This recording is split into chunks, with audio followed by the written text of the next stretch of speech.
He had 28 stores and 21 closed in 1 week. There's a story behind that. This is your daily message from Chad, number 1168, to upgrade your mental game today by telling yourself a better story. Because the most important story you hear is the story you tell yourself. This message is dedicated to Noah Harris.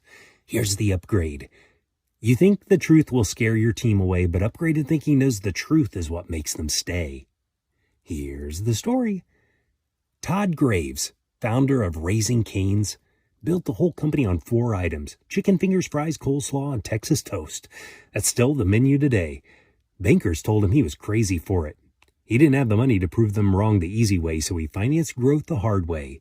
An angel investor put in $250,000. He personally signed a 1-page contract promising a 15% return, and then he took that note to a community bank, which counted it as equity and let him borrow $1 million more against it.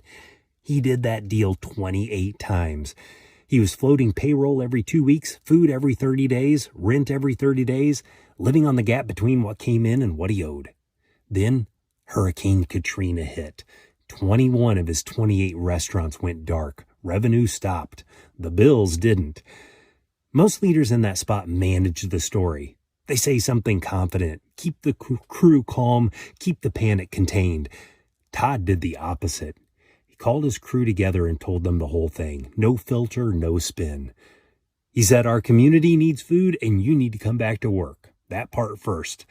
Then the part that costs a leader something to say out loud. If we don't reopen, we're done. The business is gone. He didn't pick one reason and hide the other. He handed them the mission and the math in the same breath and trusted them with both. They reopened before anyone else. For 90 days, Raising Cane's was the only restaurant open in some of those neighborhoods. He says it now, we crushed it. But he doesn't recommend stretching things so thin. Graves sharing the reality of the struggle has become a big part of the Raising Cane's corporate story. And that's exactly why his crew came back in the first place. Not because he sold them a story, because he never had to. The better story to tell yourself is, those around me can handle the weight of reality better than I assume.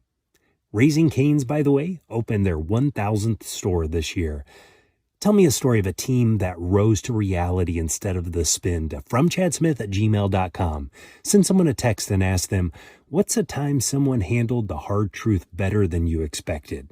You can get a free copy of my book, The Most Powerful Story in the World, by going to fromchad.gumroad.com.